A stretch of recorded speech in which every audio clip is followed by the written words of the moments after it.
Hallelujah. सबको जय मसीह। परमेश्वर का धन्यवाद हो इस सुंदर समय के लिए जो प्रभु ने हमारे जीवन में दिया। और आज का जो विषय है कि प्रभु यीशु मसीह आश्चर्य कर्म क्यों करते थे, जो चिन्ह चमत्कार दिखाते थे, बीमारों को चंगा करते थे, दुष्ट आत्माओं को निकालते थे, कोढ़ियों को शुद्ध करते थे, मुर्दों को जिंदा करते थे, लंगड़ों को चलाते थे, अंधों को आंखें देते थे, लकवे के रोगियों को चंगा किया।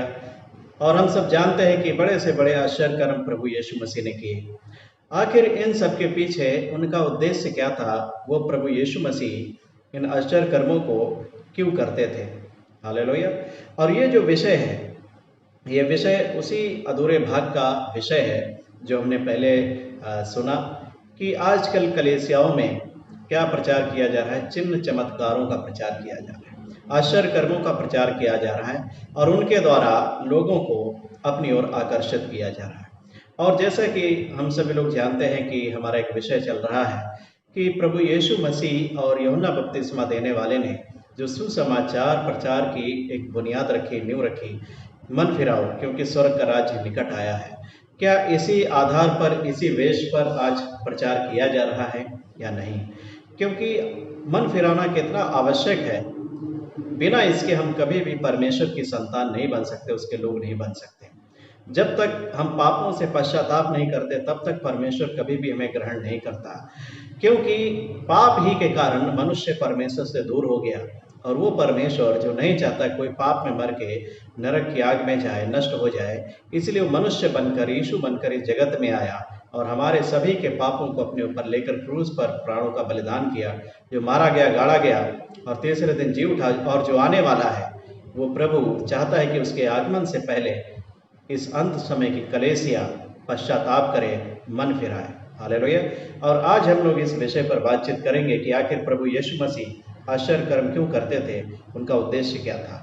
पतरस कहता है, जब हम प्रेरितों के काम 2 अध्याय को पढ़ते हैं, प्रेरितों के काम 2 अध्याय और उसके 22 पद को इसको पढ़ेंगे। यहाँ पर लिखा हुआ है, हे इस्राएलियों, ये बातें सुनो।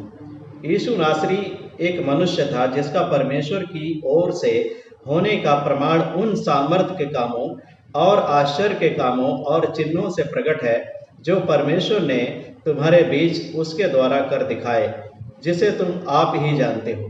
तो पतरस यहाँ पर कहता है कि यीशु मसीह परमेश्वर की ओर से था। इस बात का ये चिन्ह था कि जो उसने आश्चर्य कर्म किए, यानी परमेश्वर ने जो यीशु के द्वारा, प्रभु यीशु के द्वारा आश्चर्य कर्म किए, सामर्थ्य के काम किए, ये सारे जो चिन्ह चमत्कार और सामर्थ्य के काम जो हुए तुम्हारे बीच में, ये उस बात का चिन्ह है, प्रमाण है कि प्रभु यीशु मसीह परमेश्वर की ओर से था और वही जगत का उद्धार करता है। हालेलुया। जिसका सुसमाचार पतरस सुना रहा था। और प्रभु यीशु मसीह यूहन्ना 14 अध्याय और उसके 11 पद में कहते हैं, मेरा विश्वास करो कि मैं पिता में हूँ और पिता मुझ में है, नहीं तो कामों ही के कारण मेरा विश्वास करो। तो प्रभु यीशु मसीह क्यों आश्चर्य कर्म कर रहे थे? क्योंकि वो आश्चर्य कर्म, वो सामर्थ्य के काम प्रभु यीशु मसीह का परमेश्वर की ओर से होने का एक प्रमाण थे। और इसलिए प्रभु यीशु मसीह से पहले जितने लोग आए, उन्होंने कभी भी ऐसे आश्चर्य कर्म नहीं किए, ऐसे सामर्थ्य के काम इस्राएल में नहीं हुए थे जो प्रभु यीशु मसीह ने किया। हालेलुया। और हम आगे देखेंगे चल करके इसी संदेश में कि प्रभु यीशु मसीह का चिन्ह चमत्कार करने का, आश्चर्य कर्म करने का आधार क्या था। लेकिन जब प्रभु यीशु मसीह को पिता ने इस जगत में भेजा और उनके द्वारा आश्चर्य कर्म किए ताकि लोग विश्वास करें कि यीशु जो जगत में आने वाला जो मसीहा था वो कोई और नहीं परंतु वो यीशु ही है, इसलिए परमेश्वर ने यह प्रमाणित करने के लिए प्रभु की सामर्थ, पवित्र आत्मा की सामर्थ प्रभु के साथ थी और इसलिए वो आश्चर्य कर्म हुए ताकि लोग विश्वास करें कि यीशु ही परमेश्वर का पुत्र है, इस जगत का उद्धार करता है। हालेलुया।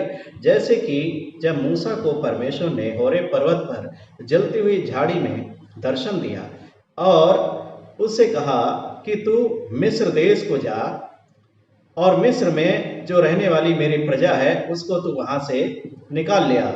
लेकिन जब परमेश्वर ने उसको दर्शन दिया, ये बातें की, और उससे कहा कि मिस्र में जाकर के मेरी प्रजा को छुड़ा लिया है।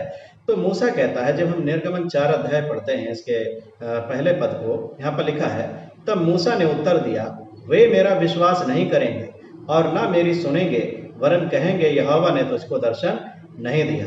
तो जब मूसा ने इस बात को कहा तो परमेश्वर ने उससे कहा कि तेरे हाथ में क्या? उसने कहा लाठी।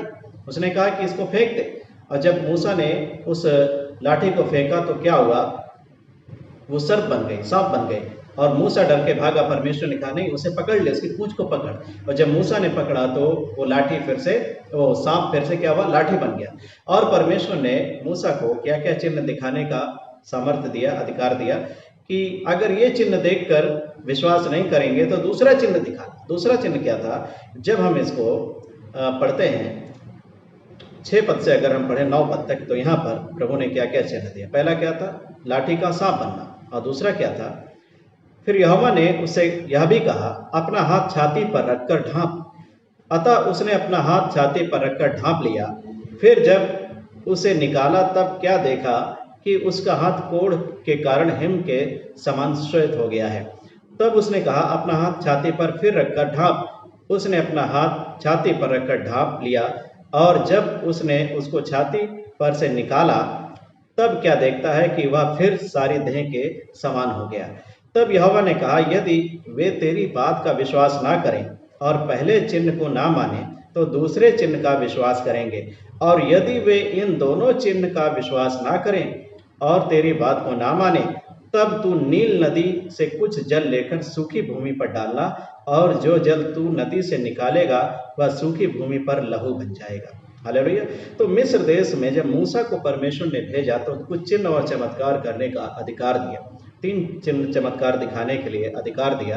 पहला लाठी का सांप बनना, फिर हाथ का कोढ़ हो जाना, कोढ़ से शुद्ध हो जाना, और फिर पानी का लहू बनना। और हम जानते हैं जब मूसा गया तो इन चिन्ह चमत्कारों को दिखाया, लोगों ने मूसा की बात पर विश्वास किया। परमेश्वर ने इतना ही नहीं, परमेश्वर ने इसराइलियों के बीच में 10 बड़े बड़े आश्चर्य कर्म किए, 10 बड़ी बड़ी विपत्तियां भेजी।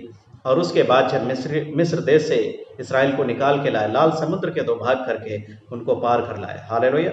और ये सारे जो आश्चर्य कर्म परमेश्वर ने मिस्र में किए इसराइलियों के सामने, इसका कारण क्या था? कि वो लोग परमेश्वर पर विश्वास करें, मूसा पर विश्वास करें। ठीक उसी प्रकार से यीशु भी चमत्कार इसलिए करता था ताकि लोग जाने कि जो मसीहा जगत में आने वाला था वह कोई और नहीं परंतु वही है, यीशु ही है। हालेलुया। इसलिए प्रभु यीशु मसीह वो सामर्थ के काम आश्चर्य कर्म करते थे। हालेलुया। परंतु प्रभु यीशु मसीह ने कहीं पर भी पूर्ण रूप से आश्चर्य कर्मों के ऊपर, चिन्ह चमत्कारों के ऊपर, चंगाई छुटकारे के ऊपर उपदेश नहीं किया, न ही प्रचार किया, कहीं पर भी उपदेश नहीं दिया। परंतु प्रभु यीशु मसीह के आश्चर्य कर्म करने का आधार क्या था, जिसको हमने पहले भी छोड़ा था इस बात को कहकर के कि आगे हम देखेंगे चल के कि यीशु के आश्चर्य कर्म करने का आधार क्या था। प्रभु यीशु मसीह कैसे आश्चर्य कर्म करता था। जब हम मत्ती रचित सुसमाचार 4 अध्याय उसका 23 पद पढ़ते हैं, यहाँ पर लिखा हुआ है, यीशु सारे गलील में फिरता हुआ उनके आराधनालयों में उपदेश करता और राज्य का सुसमाचार प्रचार करता और लोगों की हर प्रकार की बीमारी और दुर्बलता को दूर करता रहा। हालेलुया। प्रभु यीशु मसीह के आश्चर्य कर्म करने का आधार क्या था? प्रभु यीशु मसीह ने कहीं पर भी आश्चर्य कर्मों से संबंधित, चिन्ह चमत्कारों से संबंधित, चंगाई छुटकारे से संबंधित कहीं पर भी कोई उपदेश नहीं दिया, परंतु वो राज्य का सुसमाचार प्रचार करते थे। मतलब क्या है कि वो मन फिराव का प्रचार करते थे, पापों की क्षमा का प्रचार करते थे, परमेश्वर से मेल करने का प्रचार करते थे, पाप से मन फिराने का प्रचार करते थे। और इस राज्य के सुसमाचार को प्रचार करते हुए वो बीमारों को चंगा करते थे। हालेलुया। लेकिन आजकल कलीसियाओं में क्या हो रहा है? आजकल ये हो रहा है कि लोग चिन्ह चमत्कारों के ऊपर, चंगाई छुटकारे के ऊपर लंबा लंबा प्रचार करते हैं, लंबे लंबे उपदेश देते हैं और उसके बाद चंगाई छुटकारे का प्रचार करते हैं वीडियो के माध्यम से। कैसे? वीडियो को रिकॉर्ड करते हैं, पास्टर को दिखाया जाता है उस वीडियो में कि पास्टर दुष्ट आत्मा को निकाल रहा है और उसमें हेडिंग में लिखा होता है, देखो ये इबलीस आ गया। इबलीस पास्टर जी से क्या बोला? अब इबलीस के चेले चपाटे तो किसी काम के लगता रहे नहीं, इसलिए इबलीस को सीधे डायरेक्ट आना पड़ता है। तो उसमें दुष्ट आत्मा को निकालते हुए दिखाया जाता है, बीमारों को चंगा करते हुए दिखाया जाता है। लेकिन प्रभु यीशु मसीह ने कहीं पर भी इन चिन्ह चमत्कारों को लेकर के प्रचार नहीं किया। वो राज्य का सुसमाचार सुनाते थे, मनफिराव का सुसमाचार सुनाते थे, लोगों की जिंदगी के लिए जो जरूरी था वो सुनाते थे, परमेश्वर कैसे खुश होगा वो बताते थे और लोगों को उसको मानने के लिए कहते थे। हालेलुया। प्रभु यीशु मसीह ने मत्ती रचित सुसमाचार जब हम 7 अध्याय को पढ़ते हैं तो यहाँ पर लिखा हुआ है, ये 24 से लेकर के 29 तक जब आप पढ़ोगे, यहाँ पर लिखा हुआ है प्रभु यीशु मसीह ने 2 मनुष्य जो घर बनाने वाले थे उनका दृष्टांत दिया। एक बुद्धिमान था, एक मूर्ख था। मूर्ख ने अपना घर बालू पर बनाया, बुद्धिमान ने चट्टान पर बनाया। और प्रभु ने इसका मतलब समझाया कि मूर्ख वो है जो मेरी बातें सुनकर नहीं मानता, और बुद्धिमान वो है जो मेरी बातें सुनकर मानता, उसका पालन करता, वो बुद्धिमान है। उसके घर पर आंधी आएंगी, बाढ़ें आएंगी, टक्कर लगेगी, लेकिन वो गिरेगा नहीं, सत्यानाश नहीं होगा। हालेलुया। लेकिन जो मूर्ख है, जो प्रभु यीशु की बात को सुनकर नहीं मानता परंतु चिन्ह चमत्कारों के पीछे भागता है, ऐसे लोगों का घर गिर करके सत्यानाश हो जाएगा और उन्हें कहीं ठिकाना नहीं मिलेगा। इसलिए प्रभु यीशु मसीह ने कहीं पर भी कोई भी चिन्ह चमत्कारों से संबंधित उपदेश नहीं दिया। हाँ, ये कहा जरूर कि मेरे कामों ही के कारण मेरा विश्वास करो, क्योंकि वाकई यीशु इस योग्य है। मूसा और प्रभु यीशु मसीह की तुलना नहीं हो सकती, क्योंकि इब्रानियों में लिखा है कि मूसा से बढ़कर श्रेष्ठ है प्रभु यीशु मसीह। मूसा तो परमेश्वर के घर में एक कर्मचारी के समान, एक नौकर के समान, एक दास के समान वफादार रहा, लेकिन यीशु परमेश्वर के घर का अधिकारी है। हालेलुया। और बड़े बड़े जो भविष्यवक्ता नबी हुए यीशु से पहले, वो सब यीशु के दिन को देखना चाहते थे लेकिन नहीं देखा। लेकिन हम प्रभु यीशु मसीह के धन्य लोग हैं जिन्होंने प्रभु के कार्यों को उसके वचनों के द्वारा हम पाते हैं कि प्रभु ने क्या क्या कर इस जगत में किया। हालेलुया। आज उसी प्रकार से प्रभु के बहुत सारे दास हैं जो प्रभु के वचन का प्रचार करते हैं, लेकिन कहीं पर भी वो चिन्ह चमत्कारों का प्रचार नहीं करते, वीडियो बना करके नहीं डालते। लेकिन उनकी सेवकाई में जो प्रभु चिन्ह चमत्कार करता है, चंगाई छुटकारे के काम करता है, आश्चर्य कर्म करता है, लोगों के जिंदगियों को बदल रहा है, इन सारी ऐसी कई बार ऐसे वो चीज़ों को नहीं डालते हैं, ऐसे लोगों में वो बातें नहीं फैलाते, परंतु वो क्या करते हैं, राज्य का सुसमाचार प्रचार करते हैं। और जो चिन्ह चमत्कार आश्चर्य कर्म जो उनकी कलीसिया में होते हैं, उनके जो सामर्थ्य के काम होते हैं, उनके द्वारा वो परमेश्वर को महिमा देते हैं। हालेलुया। वो परमेश्वर को महिमा देते हैं। और बहुत सारे लोग आज प्रभु के दास हैं जो कभी भी ऐसे वीडियोस को यूट्यूब पर नहीं डालते। लोगों की जिंदगी बदलने वाला कौन है? परमेश्वर का वचन है। हालेलुया। परमेश्वर का वचन है लोगों की जिंदगी बदलने वाला। चिन्ह चमत्कार से किसी का जीवन नहीं बदलता। बहुत कम ऐसे लोग हैं जो चिन्ह चमत्कार से उनका जीवन बदले, लेकिन वो भी चिन्ह चमत्कार को देखने के बाद जब वो वचन को सुनते हैं और वचन के माध्यम से प्रभु को जान लेते हैं, तब प्रभु पर वो विश्वास कर लेते हैं और इसलिए यीशु उनकी ज़िंदगी को बदल देता है। हालेलुया। और वचन को बदलने वाला, जीवन को बदलने वाला परमेश्वर का वचन है। हालेलुया। और जब हम प्रेरितों के काम पढ़ते हैं 5 अध्याय को, यहाँ पर प्रभु के दूत ने प्रभु की ओर से आकर के प्रेरितों को क्या आज्ञा दिया। जब हम 5 अध्याय प्रेरितों के काम पढ़ते हैं, जब प्रेरितों को बंदी गृह में बंद कर दिया गया, गिरफ्तार कर लिया गया, तो यहाँ पर स्वर्गदूत आकर के दरवाजे को खोलकर उन्हें बाहर निकालता है। उन्हें क्या आज्ञा देता है परमेश्वर की ओर से? यहाँ पर लिखा 5 अध्याय उसके 20 पद में लिखा हुआ है, जाओ मंदिर में खड़े होकर इस जीवन की सब बातें लोगों को सुनाओ। हालेलुया। परमेश्वर की यह इच्छा है कि लोगों तक उसके जीवन की बातें पहुंचनी चाहिए।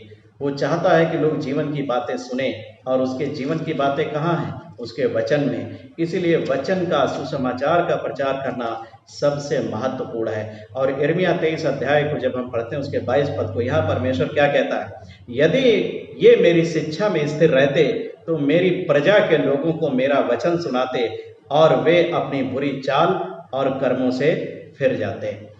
तो यहाँ पर परमेश्वर क्या कहता है, यदि ये मेरी शिक्षा में स्थिर रहते तो मेरी प्रजा के लोगों को मेरा वचन सुनाते।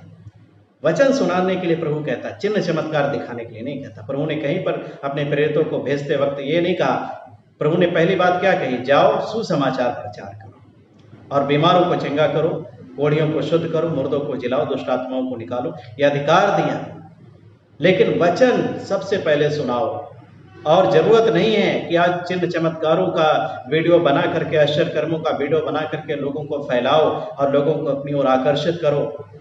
इससे लोग आपको महिमा देंगे, लोग आपकी बड़ाई प्रशंसा करेंगे और आप ऐसी दशा में कई बार प्रभु की महिमा को भी चुराने वाले बन जाएंगे। लेकिन हमारी जिम्मेवारी है कि सारी आदर महिमा परमेश्वर को मिले, क्योंकि वही सारी आदर महिमा के योग्य परमेश्वर है। वो यशायाह में कहता है 42:8 में, मैं अपनी महिमा दूसरों को ना दूंगा। परमेश्वर के योग्य जो स्तुति है, महिमा है, उसी को मिलनी चाहिए। हम परमेश्वर के दास हैं, उसके छोट काम करने वाले हैं। जिस योग्य हम नहीं थे, उस योग्य प्रभु ने हमें समझा, बनाया, बुलाया। तो हमारी जिम्मेवारी है कि हम अपने जीवन से उसको महिमा दें, अपने कार्यों से उसे महिमा दें। हालेलुया। आज इसीलिए जरूरत क्या है? सबसे ज़्यादा कलीसिया को मन फिराव का सुसमाचार सुनाने की आवश्यकता है, क्योंकि यीशु का आगमन बहुत ही निकट है।